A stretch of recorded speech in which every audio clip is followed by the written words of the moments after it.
자, 오늘의 부처님의 당부, 오늘 드디어 이제 챕터 5 넘어갑니다. 행복한 내생으로 가는 길.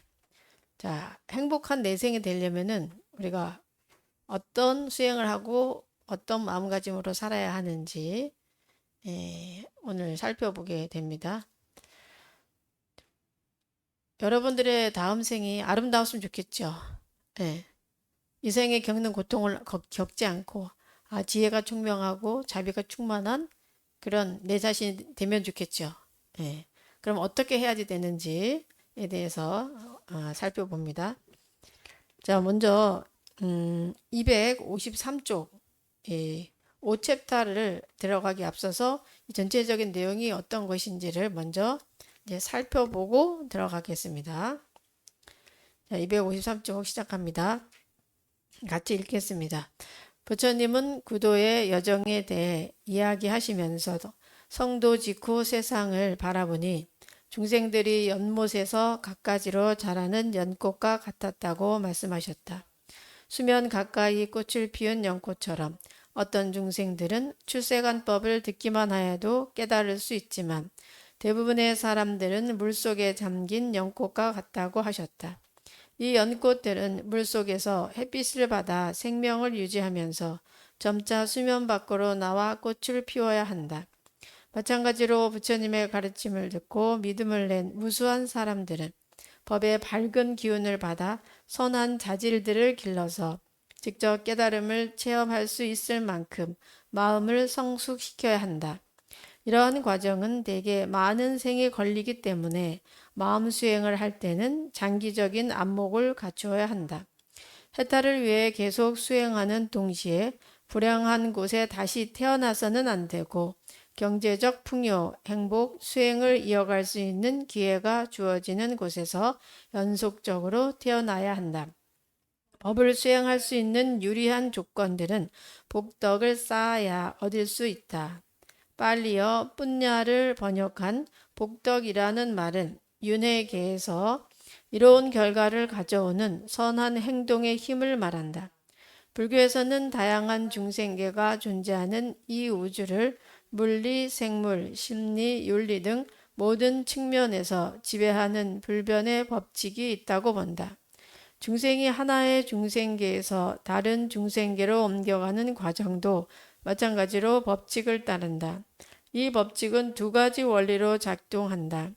먼저 우리의 행동은 그 행동에 어울리는 특정한 중생계와 연결되어 있으며, 둘째, 우리의 행동이 그 중생계에서 겪는 일까지도 결정한다. 이 모든 과정에 법칙성을 부여하는 지배적인 요인은 빨리어로 깜마라고 하는 업의 힘이다. 이 깜마라는 단어의 문자적인 뜻은 행동인데 엄밀하게 따지면 의도적인 행동을 말한다. 부처님은 나는 의도를 깜마라고 한다. 의도가 있기 때문에 몸, 말, 마음으로 행동하기 때문이다고 말씀하셨다. 깜마, 즉 업은 의도를 가지고 한 행동이다. 이런 의도는 생각, 계획, 욕구의 형태로 마음속에 머물 수도 있고 몸이나 말을 통해 겉으로 표출될 수도 있다. 우리의 행동은 한번 저지르고 나면 어떤 흔적도 없이 사라져 버린다. 다른 사람들과 주변 환경에 끼친 영향으로만 남을 뿐이다. 그런데 부처님께서는 모든 도덕적 판단이 가능한 의도된 행동들은 그 도덕적 수준에 상응하는 결과를 가져올 수 있는 잠재력이 있다고 말씀하셨다. 도덕적으로 상응하는 결과를 가져올 수 있는 행동의 힘을 두고 바로 업이라고 한 것이다. 우리의 행동은 그 내재된 성질에 따라 결과를 도출하는 잠재력, 즉 업을 만들어낸다. 안팎의 조건들이 맞으면 업은 성숙해서 상응한 결과를 얻는다. 업이 성숙할 때 원래 행동의 도덕적 수준에 따라 우리에게 다시 이익이나 해로움으로 돌아오는 것이다. 그 행동을 했던 그 생에 바로 돌아올 수도 있고 다음 생에 돌아올 수도 있고 또는 먼 미래 생에 돌아올 수도 있다. 한 가지 확실한 것은 우리가 윤회를 하는 한 아직 결과를 맺지 않은 저장된 업이 반드시 성숙할 것이라는 사실이다. 자, 여기까지 먼저 보면은요. 자, 부처님께서는 이제 성도를 하시고 세상을 바라보니까 중생들이 저 연꽃에서 갖가지로 자라는 연꽃과 같다고 보신 거예요.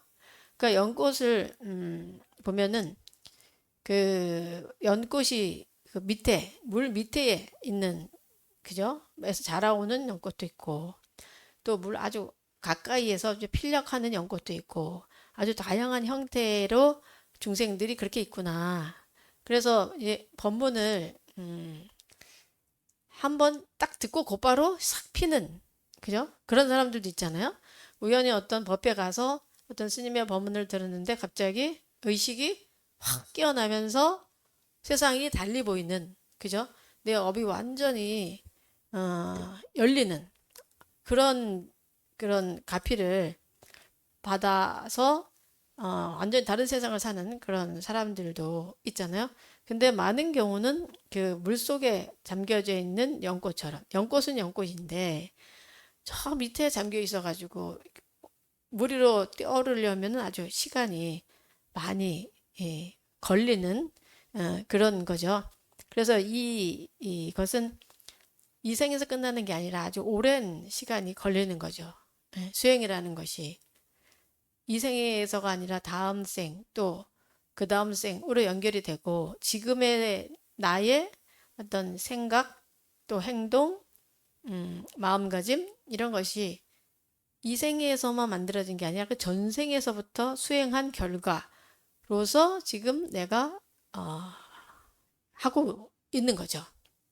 그러니까 어떤 사람은 아주 긍정적으로 생각하는 사람이 있는가 하면 어떤 사람은 자꾸 부정적으로 생각하는 거예요. 그것은 그만큼 익히지 않아서 그런 거예요. 전생부터 내가 긍정적인 사고를 많이 익혔다. 그러면 어떤 일이 나에게 터지고 일어나더라도 아, 그래, 더 좋은 일이 생기려고 하나 보다. 아유, 내가 참 이런 뭘 배우려고 이런 지혜를 또 배우려고 이런 일이 생겼을까라고 편하게 생각하는 사람이 금방 그렇게 생각하는 사람이 있는가 하면은 어떤 사람들은 왜 재수없게 나에게 이런 일이 생겼을까? 어, 나는 왜 안 좋은 일만 생길까? 뭐 이런 쪽으로 이렇게 생각한단 말이죠. 근데 이렇게 성향 자체가 이게 누가 만든 게 아니라 내가 만든 거죠. 내가 익숙하게 해놓은 거죠. 선택은 내가 해야 되는 거죠. 예. 어떤 상황이 나에게 오든 내가 그것을 우울해하고 침울해하고 한탄하고 나를 비하하고 이렇게 살 것이냐 아니면 어떤 일이든 나의 부족함을 보면서 나를 성장시키려고 이런 일이 왔구나. 그럼 나는 어떻게 성장할 것인가? 무엇을 성장할 것인가? 네. 이렇게 바라보고 우리가 지난 초파일 본문에서 배웠던 것처럼 보원행 있잖아. 보원행. 내가 전생에 그 지은 악업을 지금 이런 고통을 겪음으로써 내가 갚았구나. 아이고 참 좋다. 이렇게 생각한다거나 이렇게 우리가 생각을 바꿔야지 되는 거죠.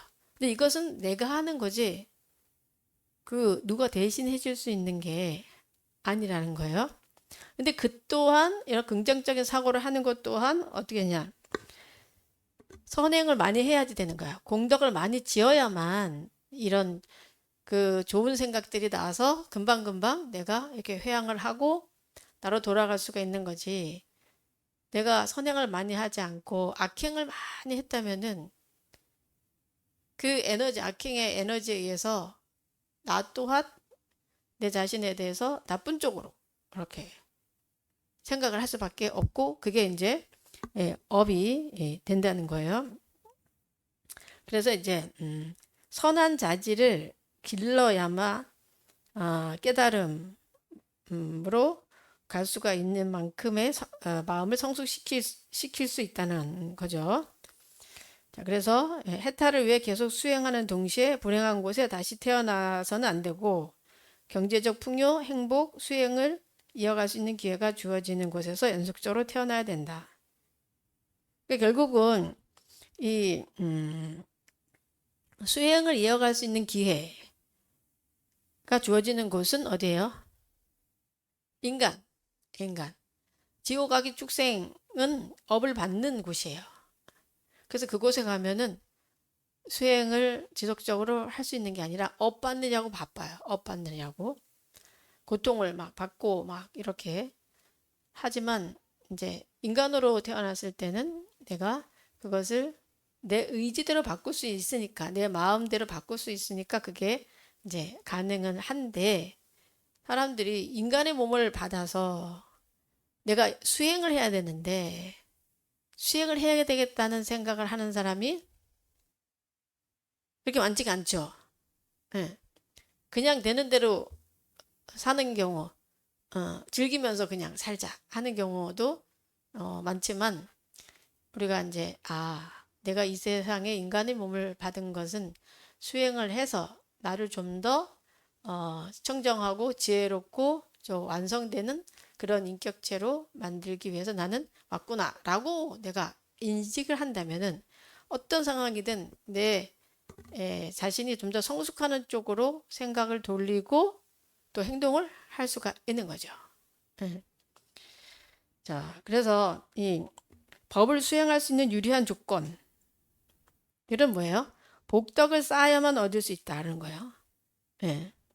법을 수행할 때도 복덕을 쌓아놓지 않으면은 이제 장애가 많이 생기게 되는 거죠. 근데 복덕은 선한 행동으로 이제 쌓을 수가 있다. 자, 그리고 이 법칙은 두 가지 원리로 작동하는데, 먼저 우리의 행동은 그 행동에 어울리는 특정한 중생계와 연결되어 있으며, 둘째, 우리의 행동이 그 중생계에서 겪는 일까지도 결정한다는 거예요. 어떤 행동을 하느냐에 따라서 그 행동에 어울리는 중생계와 연결되어 있는 거예요. 내가 만약에 짐승 같은 생각을 했다. 그러면 그 동물, 그죠? 축생계와 연결되는 거고, 또 그런 행동들이 결국은 내가 그 과보로 겪는 그런 것을 또 결정을 하게 된다는 거죠. 자, 이 모든 과정에서 법칙성을 부여하는 지배적인 요인은 깜마라고 하는 업이에요. 업의 힘이에요. 업의 힘이 참 강합니다. 업의 힘. 이 업이 형성되려면은 의도가 있어야 돼요. 의도적인 행동이 있어야 돼요.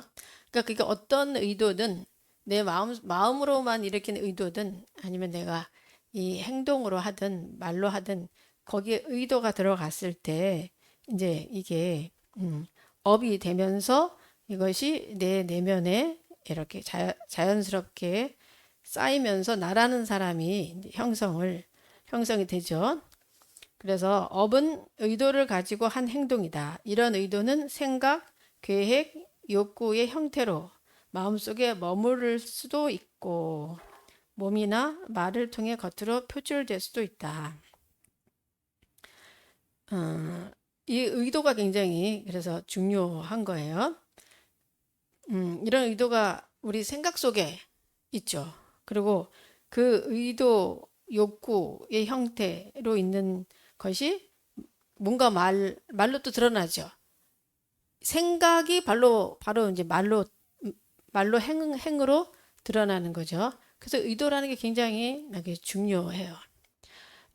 오온에서 봤을 때 색수상 행식에서 이 색은 뭐예요? 물질이죠. 우리 몸. 수상행은 수, 느낌이고, 상, 생각이고, 행이 바로 이게 의도예요. 욕구에 해당돼요. 이 욕구가 중요한 거예요. 내가 어떤 욕구를 가지고 있느냐, 내가 행복해지는 욕구를 가지고 있느냐, 모두가 행복해지는 욕구인가, 아니면 나만 행복한 욕구인가, 다양한 욕구가 있죠. 그래서 욕구를 참 잘 다스려야지만 됩니다. 그래서 우리 행동은 한번 저지르고 나면 어떤 흔적도 없이 사라져 버린다. 다른 사람들과 주변 환경에 끼친 영향으로만 남을 뿐이다. 자, 사라지잖아요. 사라져. 예를 들면 내가 친구한테 나쁜 말을 했어요. 응. 근데 말하면 그 말이 어떻게 해요? 존재하는 게 아니라 사라지죠. 말과 내가 말을 했지만 사라져. 근데 영향력으로만 남아요. 그러니까 내가 친구에게 나쁜 말을 해서 그 친구가 마음이 아픈, 마음이 속상한 그 영향을 가지고 있게 되는 거죠. 그래서 그런데 부처님께서는 모든 도덕적 판단이 가능한 의도된 행동들은 그 도덕적 수준에 상응하는 결과를 가져올 수 있는 잠재력이 있다고 말씀하셨다. 자, 의도된 행동, 도덕적 판단이 가능한 의도된 행동. 그 행동은 거기 상응하는 결과를 가져올 수 있는 거죠. 그러니까 제가 이제 친구를 묘하는 마음에 의해서 그 친구한테 험한 말을 했어요. 예. 험한 말을 했는데 그게 바로 의도된 행동이잖아요. 험한 말을 했는데 그렇다면 어떤 결과를 가져올 것인가? 그 나쁜 험한 말에 의해서 결국은 그 친구가 나를 미워하는 그런 결과를 가져올 거고 또 나를 미워하는 그런 마음이 있기 때문에 어떤 내가 하는 일에 방해를 또 할 수 있는 거고 결국은 이 의도된 행동이 아주 굉장히 중요하다는 거예요. 내가 어떤 의도를 가지고 그 사람한테 말을 하는지. 그러니까 내가 아주 조금의 그 사람을 해치는 의도가 조금만 있어도 그것이 다 드러나요. 우리는 아무리 숨겨도 숨길 수가 없는 거예요. 결국은 그 의도 때문에 내가 안 좋은 결과를 가질 수밖에 없는 거죠. 자, 도덕적으로 상응하는 결과를 가져올 수 있는 행동의 힘을 두고 바로 업이라고 한다. 우리의 행동은 그 내재된 성질에 따라 결과를 도출하는 잠재력, 즉 업을 만들어낸다. 자, 업을 만들어내는 거예요. 내가 어떤 의도를 가지고 행동했느냐에 따라서 안팎의 조건이 맞으면 업은 성숙해서 상응한 결과를 맺는다. 그러니까 이런 그 업을 내가 지어 놓으면은 열매가 익을 때가 있는 거죠. 열매가. 그래서 봄에 씨앗을 심었을 때 여름에 결과를 얻는 것들도 있고 아니면 가을에 결과를 얻는 것들도 있죠. 그래서 어떤 업을 지었든 그 업은 분명하게 그 결과를 가지고 온다는 거예요. 거기에 대해서 우리가 명확하게 알고 있어야 굉장히 조심을 할 수가 있겠죠. 안팎의 조건들이 맞으면 업은 성숙해서 상응한 결과를 맺는다. 업이 성숙할 때 원래 행동의 도덕적 수준에 따라 우리에게 다시 이익이나 해로움으로 돌아오는 것이다. 도덕적 수준이 어떠냐에 따라서 참 중요한 거야. 도덕적 수준. 내가 어떤 도덕적 수준으로 의도를 가진 행동을 했느냐에 따라서 그것이 나에게 그 해로움으로 오기도 하고 아니면 이익으로 돌아오기도 하는 거죠. 그 행동을 했던 그 생에 바로 돌아올 수도 있고 다음 생에 돌아올 수도 있고 또 먼 미래 생에 돌아올 수도 있다. 한 가지 확실한 것은 우리가 윤회하는 한 아직 결과를 맺지 않은 저장된 업이 반드시 성숙할 것이라는 사실이다. 너무 무섭죠? 아이고 무서워라. 어떤 업을 지었든 그것이 지금 익어서 나에게 나타나든 아니면 다음 생에 나타나든 그 다음 생에 나타나든 그 결과는 나에게 다 올 것이라는 거예요. 그래서 이제 그 참회 기도를 하는 거거든요.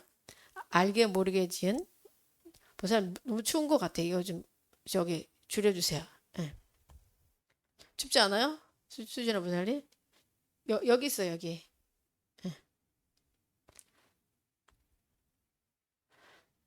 책상 있죠. 그러니까 내가 전생부터 어떤 의도를 가지고 한 행동들이 있을 거예요. 근데 이런 것들이 이거 가지고 이제 나타난단 말이에요.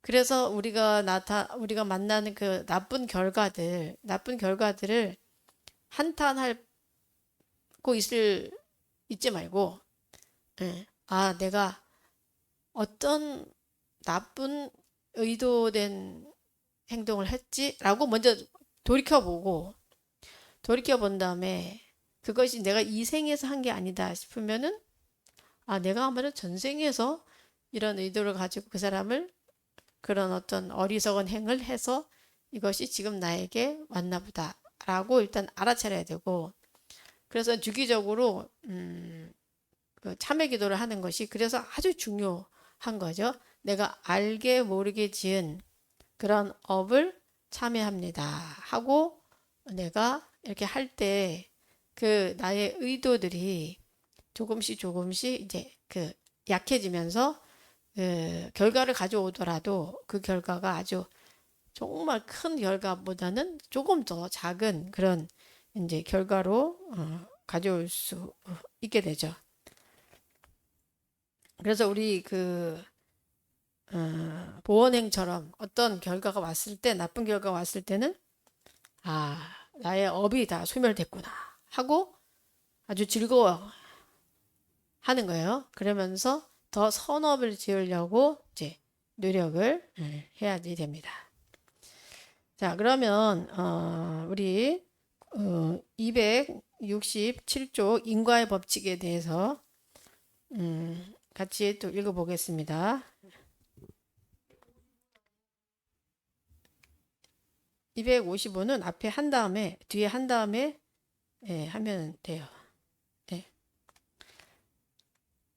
자, 그래서 267쪽 보면은 인과의 법칙 해서 네 가지 업에 대해서 이제 말씀을 하셨어요. 자, 네 가지 업 읽겠습니다.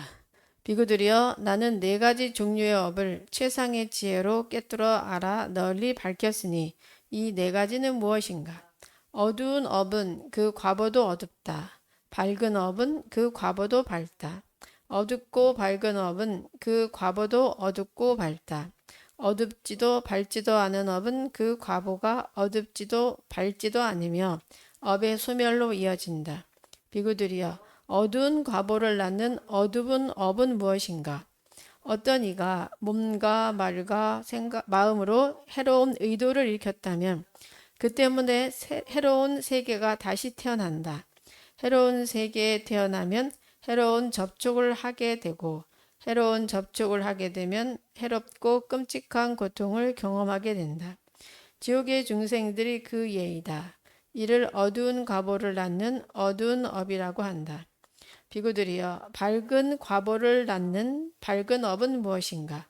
어떤 이가 몸, 말, 마음으로 해롭지 않은 의도를 일으켰다면 그 때문에 해롭지 않은 세계에 다시 태어난다.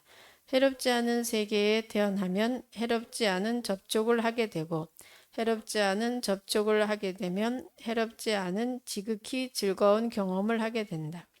변정천에 사는 천신들이 그 예이다.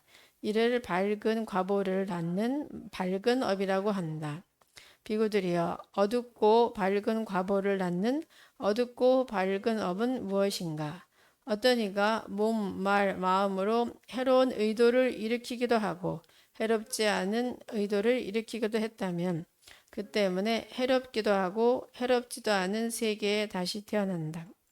해롭기도 하고 해롭지도 않은 세계에 태어나면 해롭기도 하고 해롭지도 않은 그 접촉을 하게 되고 해롭기도 하고 해롭지도 않은 접촉을 하게 되면 해롭기도 하고 해롭지도 않은 느낌, 즉 괴로움과 즐거움을 함께 느끼게 된다. 인간과 일부 천신들, 일부 낮은 세계에 처한 중생들이 그 예이다. 이를 어둡고 밝은 과보를 낳는 어둡고 밝은 업이라고 한다. 비구들이여 어둡지도 밝지도 않은 과보를 낳으며 업의 소멸로 이어지는 어둡지도 밝지도 않은 업은 무엇인가? 어두운 과보를 낳는 어두운 업을 버리고 밝은 과보를 낳는 밝은 업을 버리며 어둡고도 밝은 과보를 낳는 어둡고도 밝은 업을 버리려는 의도, 이를 어둡지도 밝지도 않은 과보를 낳으며 업의 소멸로 이어지는 어둡지도 밝지도 않은 업이라고 한다. 비구들이여 이것이 내가 바로 보고 꿰뚫어 알아 널리 밝힌 네 가지 종류의 업이다. 그랬어요. 자, 여기서 이제 인과의 법칙에 대해서 이제 이 장에서 좀 이제 살펴보게 되는데, 자, 인과의 법칙대로만 사람들이 산다면은 세상에 문제가 안 생기겠죠. 그죠? 착한 말을 하면은 또 착한 결과, 남들이 나에게 좋은 말을 좀 해줄 거고, 내가 나쁜 말을 하면은 사람들이 나에게 또 나쁜 말을 할 것이다. 그러니까 인과를 명확히 볼 때 함부로 행동할 수가 없게 되는 거죠. 근데 우리 중생들은 인과에 대해서 명확히 잘 못 보는 거야. 그러니까 내가 저 사람에 대해서 이제 험담을 했어요. 누군가 뒤에서 막 험담을 했어. 그 좀 미워가지고. 그러면서 좀 어때요? 남 험담을 하면 처음엔 좀 시원하잖아요. 내가 안 좋아하는 사람 험담을 하면은 아 이거 좀 시원해. 그 좀 꼴보기 싫었는데 그러면서 속에선 좀 뭐예요? 어때요? 좀 찜찜해요. 아 이런 나쁜 말을 하는 내가 조금 안 틀린 것 같기도 한데 이렇게 한단 말이죠. 근데 이제 내가 그 사람을 안 좋아하고 험담을 하고 싶다 하더라도 인과가 역연히 보인다면 내가 이 험담을 하면 이것이 분명히 그 사람한테까지 전해져서 그 사람이 화를 내고 나를 해치는 행동을 분명히 할 것이다 라는 것이 명확해진다면 그래서 아주 세상이 시끄러워질 거다. 응? 예를 들면 친구라면 친구 관계가 깨질 거다. 이걸 내가 명확히 보인다면 그걸 할까요, 안 할까요? 안 하죠. 근데 우리는 그게 명확히 안 보이니까 그냥 뭐랄까 내 마음을 좀 풀고 싶은 그런 욕구, 그 욕망에 의해서 하면서 아 괜찮겠지, 예, 괜찮겠지, 이 정도는 괜찮겠지, 그 친구가 모르겠지 하면서 하는 거예요. 근데 참 이 세상은 숨길 수 없는 게 하자마자 이게 금방 하루 그날 완전히 돌아서 그죠?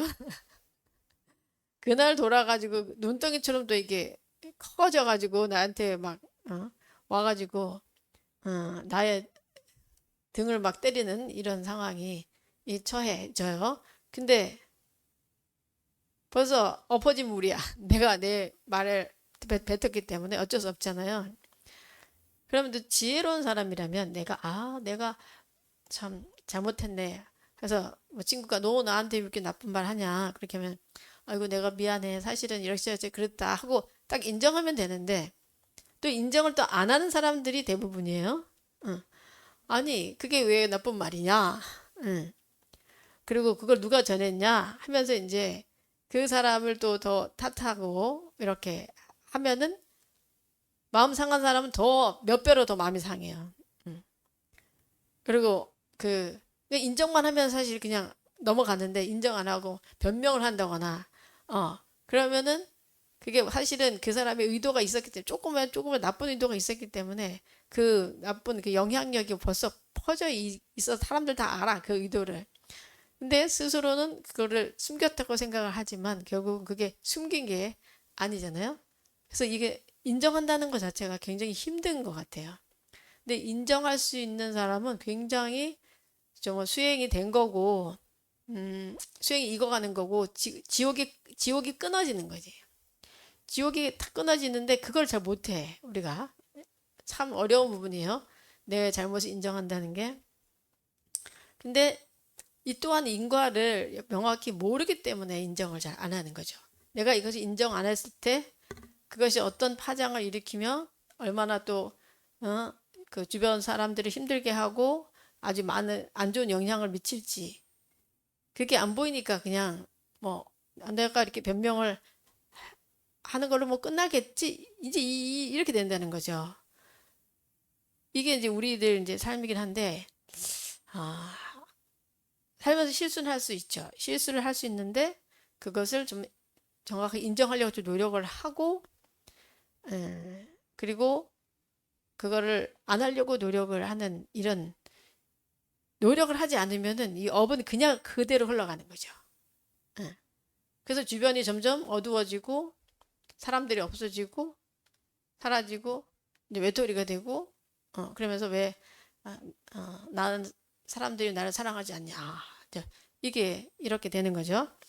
그래서 이 어두운 업은 그 과보도 어둡고 밝은 업은 그 과보도 밝다는 거죠. 근데 우리가 밝은 업을 하고 싶잖아요. 누구나. 어두운 업을 하고 싶진 않잖아. 근데 이 밝은 업에 대해서 해야 된다는 것에 대해 좀 충실히 가지고 있어야 되고, 이 밝은 업은 그냥 생기는 게 아니라 공덕을 지어야지만 그 공덕의 에너지로 되는 거예요.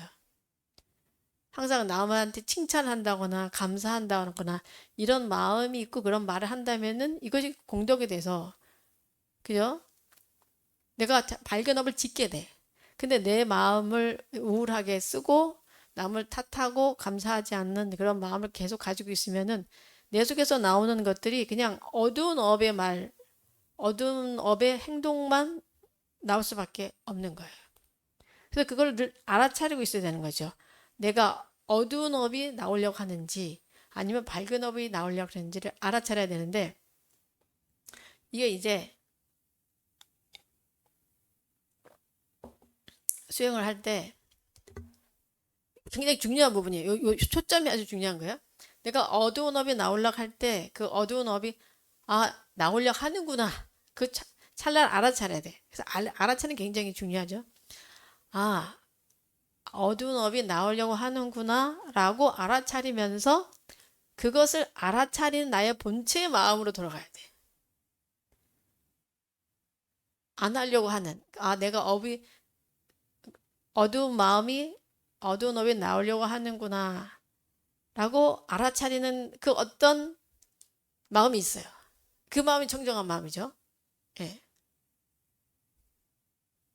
그래서 그 마음으로 돌아가려고 하는 게 가장 이상적인 거고, 기본적으로는 어두운 업이 나오려고 하는데 이것은 내 속에 있는 어두운 업이 발현을 되려고 하는구나. 하지만 이것을 밝은 업으로 바꿔보자 하고서 비난하려고 하는 말을 다시 칭찬의 말로 한번 보고 감사의 말로 이렇게 바꿔보는 거예요. 그게 진정한 수행이지. 예. 그걸 내가 이 순간 할 수 있어야지만 내가 발전하고 있는 거고 내 업장이 소멸되는 거지. 뭐 절을 3,000배를 한다고 해서 업장이 소멸되는 게 아니라 절을 3,000배를 하는 그 과정 속에서 우리는 나의 업을 극복하는 힘을 기르는 거란 말이에요. 그러면 내가 3,000배를 하면서 내 자신을 돌아보게 되고 내 안 좋은 마음을 올라오는 것들을 바라보면 사라지니까 바라보고 내려놓고 바라보고 내려놓고 하다 보면은 정말 고요해지는데, 이 작업을 안 하고 3,000배를 절 운동하듯이만 했다. 그러면은 그런 어떤 상황이 왔을 때도 나를 바꾸는 힘이 없어요. 그래서 3,000배를 해도 효과가 없네. 이렇게 되는 거죠. 그래서 굉장히 이 부분이 우리가 아주 중요한 거예요.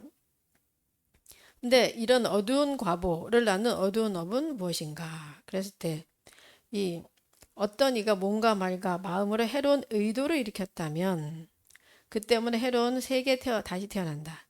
그 의도가 중요한 거야. 내가 어떤 의도를 가졌느냐에 따라서 그 의도에 맞는 세상에 간다는 거예요. 다음 생에.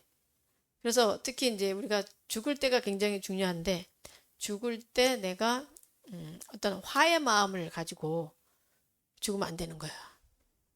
어떤 사람이 죽을 때 열심히 그동안 연보를 했는데 파리 한 마리가 이렇게 여기 딱 앉았대요. 응? 죽는 순간에 여기 딱 앉았는데 그 순간에 화가 나가지고 야 파리! 이러면서 저리 못 가 하면서 화를 낸 거야. 그 화를 내는 동시에 인종을 해가지고 안 좋은 곳에 갔다는 거예요. 그 마지막 순간이 굉장히 중요한 거죠. 그래서 내 속에 뭐가 일어나고 있는지에 대해서 늘 깨어 있어야 되고 그것을 알아차리고 좀 더 안 하려고 노력을 하고 그것을 좀 좋은 쪽으로 바꾸려고 노력을 하고 하는 그 힘을 우리가 길러야지 됩니다. 그 힘이 없으면은 그냥 그 어두운 과보를 계속 우리는 받고 어두운 곳에서 그냥 태어나서 그렇게 살 수밖에 없죠. 자, 그다음 여기 보면 이제 267쪽 밑에 비고들이여 밝은 과보를 낳는 밝은 업은 무엇인가? 어떤 이가 몸과 마음으로 해롭지 않은 의도를 일으켰다면 그 때문에 해롭지 않은 세계에 다시 태어난다. 해롭지 않은 세계에 태어나면 해롭지 않은 접촉을 하게 되고 해롭지 않은 접촉을 하게 되면 해롭지 않은 지극히 즐거운 경험을 하게 된다. 변정천에 사는 천신들이 그 예이다. 이를 밝은 과보를 낳는 밝은 업이라고 한다. 그랬어요. 자, 그래서 결국은 그 의도가 중요하다는 거예요. 의도. 그래서 의도에 아주 우리가 명확하게 자꾸 나의 의도를 보려고 노력해야 돼. 그래서 이제 우리가 할 때는 어떻게 수행하냐면은 내가 밥을 먹잖아요. 그러면 밥을 먹으려는 의도를 보는 거야. 아, 밥을 먹으려고 하는구나. 그러니까 뭘 할 때마다 나의 의도를 좀 살펴보는 수행을 평상시 때 하는 거죠. 화장실을 가고 싶다. 화장실에 가고 싶은 의도가 있구나. 뭐 또 깊이 들어가면 내가 발을 움직일 때 오른발을 움직이려는 의도를 가지고 있구나. 왼발을 움직이려는 의도를 가지고 있구나. 이렇게 평상시 때 내가 손을 움직일 때도 오른손을 움직이려 하는 의도가 있구나. 이런 의도들을 자꾸 살펴야 돼요. 살필 때 정말 내가 어떤 그런 상황에 처했을 때 그 상황에서 일어난 나의 의도를 보게 되죠. 근데 이럴 때 이런 경우도 있죠. 그런 걸 열심히 수행해서 내가 좋은 의도를 가지려 노력하지만 상황이 나를 그렇게 안 만드는 경우가 많죠. 왜냐면 이 세상은 다 수행이 된 사람이 사는 게 아니라 수행이 안 된 사람이 더 많고 또 수행이 뭔지도 모르고 착한 일을 해야 되겠다, 착한 업을 지어야 되겠다 생각은 하지만 그것에 대해서 어떤 가치를 모르는 사람들도 많고 상황이 그렇단 말이죠.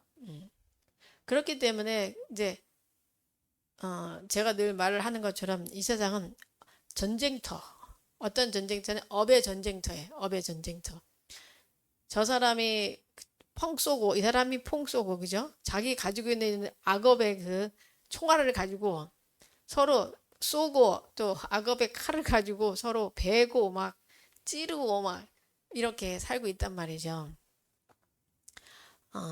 그래서 일단 그것에 대한 알아차림이 있어야 돼요. 아, 이 세상 사람들은 다 각각의 업에 의해서 그런 의도를 가진 안 좋은 그런 것들을 펼치고 있는 세상이구나. 이게 업의 전쟁터구나.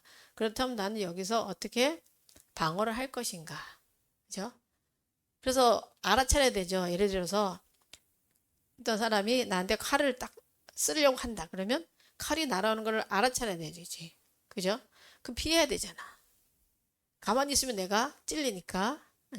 그러면 그 사람의 그 업을 보고 내가 그때 바로 이렇게 싹 피해 주는 거죠.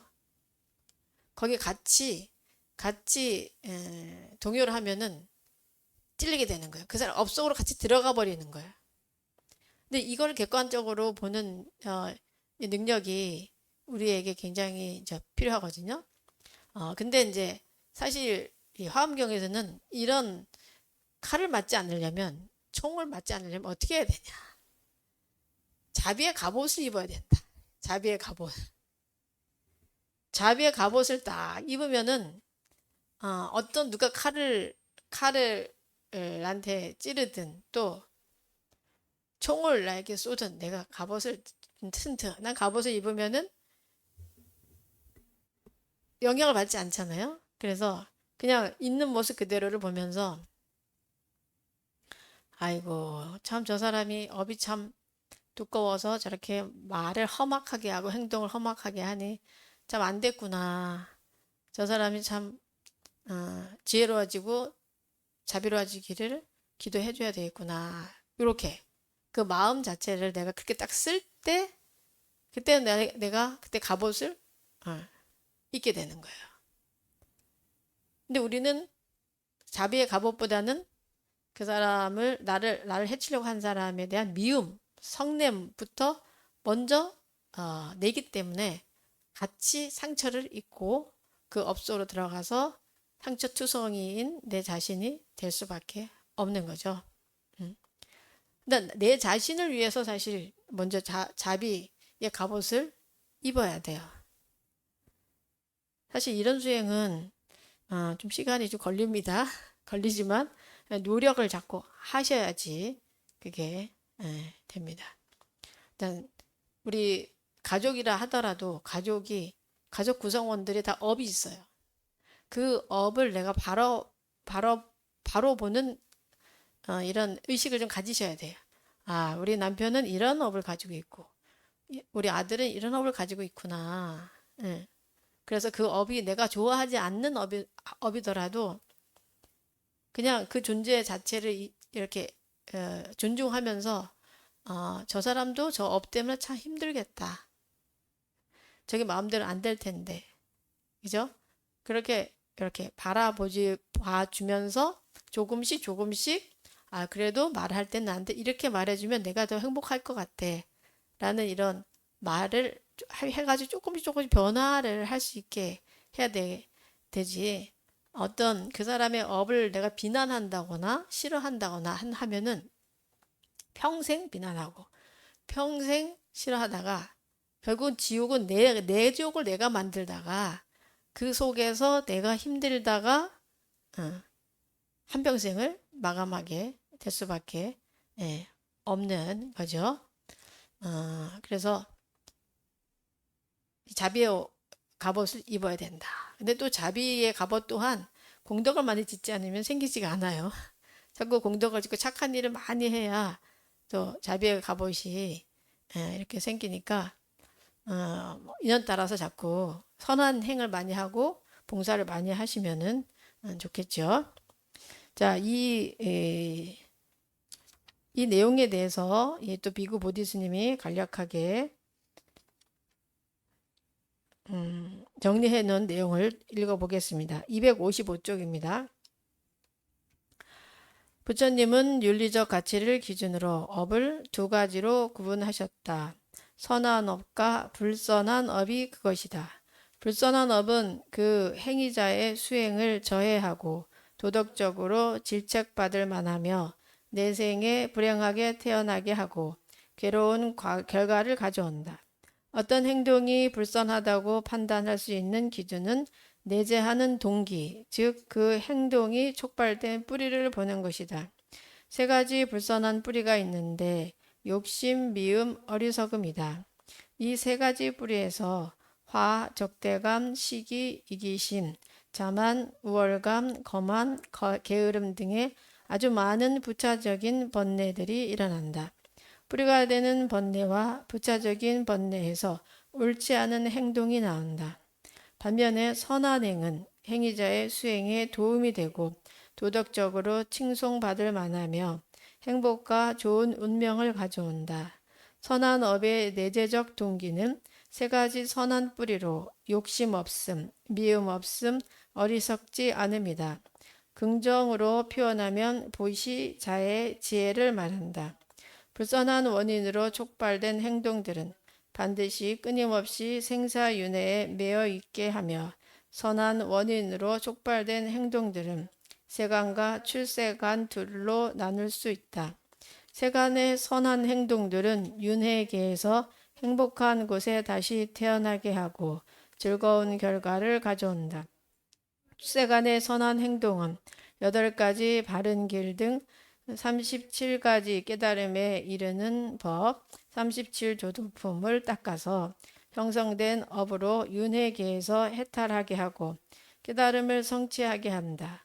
업의 인가를 송두리째 뿌리 뽑는 업이다. 업과 그 과보의 상관관계는 1-1 4가지 업에 개괄적으로 나와 있다. 이 경전에서는 불선한 행동을 어두운 업이라 하고 세간의 선한 행동을 밝은 업이라고 지칭한다. 어두우면서 밝은 업도 언급되고 있는데 엄격히 말하자면 불선하고 선한 성격을 동시에 가지는 하나의 행동을 말하는 것이 아니다. 이는 불가능하다. 행동은 선하거나 불선할 뿐이다. 혼합된 업은 불선한 행동과 선한 행동을 시간차를 두고 하는 것을 말한다. 마지막으로 네 번째 종류의 업은 어둡지도 밝지도 않은 업이다. 8가지 바른 길을 닦는 행동으로 출세간의 선한 업이다. 자, 여기까지 간단하게 보겠습니다. 자, 앞에서 이제 말한 것처럼, 부처님은 윤리적 가치를 기준으로 업을 2가지로 이제 구분하셨는데, 선한 업과 불선한 업이에요. 그래서 이 불선한 업은 그 행위자의 수행을 저해하고 도덕적으로 질책을 받을 만하며 내생에 불행하게 태어나게 하고 괴로운 가보를 가져온다 그랬어요.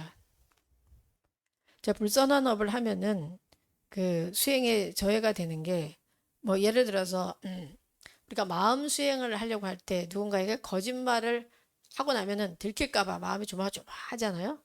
아니면 내가 막 살생을 했다거나 뭐를 훔쳤다거나 이럴 때 이 질책을 받을 뿐만 아니라 이 수행에도 방해가 되는 거죠. 그래서 결국은 내생에 아주 불행하게 태어나는 그런 결과를 가져올 수밖에 없어요. 어떤 행동이 불선하다고 판단할 수 있는 기준은 내재된 동기, 즉 그 행동이 촉발된 뿌리를 보는 것이다. 이 3가지 불선한 뿌리가 있는데 욕심, 미움, 어리석음이다. 자, 이 불선한 뿌리, 불선한 업을 짓는 불선한 뿌리는 욕심과 미움과 어리석음이라는 거예요. 그래서 항상 내가 마음이 흔들릴 때 어떤 욕심 때문에 이렇게 흔들리는가를 잘 보셔야 돼요. 마음이 흔들릴 때는 대부분 내 욕심 때문에 흔들리는 거거든요. 내가 돈을 덜 벌고 싶은 욕구나 아니면 자식들이 나를 사랑했으면 나한테 잘해줬으면 하는 그런 이제 욕심들이 있는 거죠. 우리가 부모로서는. 그래서 그 욕심을 잘 이렇게 봐야지 내가 그 욕심으로 어떤 것을 한다면은 그 결과가 그렇게 좋게 나오지가 않아요. 특히 이제 욕심은 내 욕심대로 사람들이 채워주지 않으면 화가 나고, 그죠? 그다음에 적대감도 많이 생기고, 또 시기심도 막 생기고 그러죠. 그다음에 이제 미움은 욕심이 안 채워질 때 또 미움이 생겨요. 저 사람이 나한테 이걸 안 해주는 거야. 내가 상대에게 해주려고 하는 마음이 많을 때는 내 마음이 평화로운데 상대가 나한테 해줘야 된다는 이런 마음을 가지고 있을 때 그때 마음이 고요하지 않고 좀 성내는 마음이 우리가 생기게 되죠. 그리고 이 어리석음을 가지고 있으면은 여기서 자만, 우월감, 게으름, 거만한 이런 부차적인 번뇌들이 이제 생기게 되죠. 그래서 우리가 살면서 이 욕심과 미움과 어리석음에 대해서 자꾸 알아차리는 게 중요해요. 내가 지금 어리석은가? 아니면 이 어리석음은 이제 인과법에 맞게 하고 있느냐 아니냐를 바라보면은 되는 거죠. 내가 어떤 욕심을 지금 가지고 있는가? 이거 욕심 아닌가? 아니면 이런 내가 지금 화나서 하는 행동 아닌가? 요걸 자꾸 느끼고 바라봐야지만 그 행동을 하기 전에 내가 잡을 수가 있는 거죠. 아주 부차적인 번뇌를 많이 일으킵니다. 탐진치가. 반면에 선한 업은 행위자의 수행에 도움이 돼요. 그리고 도덕적으로 칭송을 받을 만하며 행복과 좋은 운명을 가져온다. 자, 뭐 예를 들면 우리 임영재 보살님께서 보시를 하셨잖아요. 보시를 하니까 어떤 보살님이 우리 신도님이 이런 얘기를 하더라고요. 저도 나중에 늙으면 나이 들면 우리 임영자 보살님처럼 살고 싶어요. 이런 말을 하는 거예요. 그러니까 이렇게 내가 선한 행을 하니까 사람들이 나를 보고 나처럼 살고 싶다는 이런 칭송을 이렇게 하게 되는 거죠. 근데 물론 우리가 선한 행을 할 때 거기에 대한 또 집착이 없어야 되기 때문에 어, 그렇게 남들이 얘기하더라도 이제 아유 내가 이런 또 기회를 갖게 돼서 참 감사하다 이런 이제 마음을 가져야 되겠지만 나도 모르게 내가 선한 행을 하면은 사람들이 칭송을 많이 하게 되는 거죠. 우리 그 수진아 보살님하고 거사님이 이번에 그 우리 불교 문화마당 뿐만 아니라 또 거리등 만들 때도 많이 도움을 주셨잖아요. 그 사람들이 다 칭찬하잖아. 아이고 두 부부는 너무 아름답다. 너무 훌륭하다. 이런 얘기를 본인들한테 직접 안 해도 저한테 이제 많이 하는 거예요. 음. 그러니까 내가 선한 행을 하면은 나는 몰라도 주변의 사람들이 나를 이렇게 칭찬하고 이렇게 하면서 또 이런 어떤 마음을 먹겠어요. 아, 저 사람 정말 잘 되면 좋겠다. 저렇게 봉사를 하고 하니까 참 잘 되면 좋겠다. 이런 마음들을 먹을 거 아니에요. 그러다 보면은 알게 모르게 우리가 하는 일들이 그냥 순탄하게 잘 이어나가는 이제 이런 또 결과를 가져오게 되죠. 자, 그래서 선한 업의 내재적 동기는 세 가지 선한 뿌리로 욕심 없는 마음, 미움 없는 마음, 어리석지 않은 마음이다. 네. 내재적 동기가 그런 거예요. 자, 욕심이 없어야 되고, 미움이 없어야 되고, 어리석지 않아야지만 됩니다. 긍정적으로 표현하면 보시, 자의 지혜를 말한다. 불선한 원인으로 촉발된 행동들은 반드시 끊임없이 생사윤회에 매여 있게 하며 선한 원인으로 촉발된 행동들은 세간과 출세간 둘로 나눌 수 있다. 세간의 선한 행동들은 윤회계에서 행복한 곳에 다시 태어나게 하고 즐거운 결과를 가져온다. 자, 이제 세간에서는 이제 선한 행동을 하면은 결국은 행복한 곳에 태어난다는 거죠. 뭐 여러분들이 선한 행을 많이 했기 때문에 행복한 곳이 어디냐? 인간에 태어나더라도 아주 부유한 집에 좋은 부모님 밑에 아주 모든 것이 풍족한 곳에 태어나거나 아니면 천상에 태어나거나 그렇게 할 수가 있죠. 여러분들 천상에 태어날 수 있을 것 같아요? 아니, 아직 아니에요?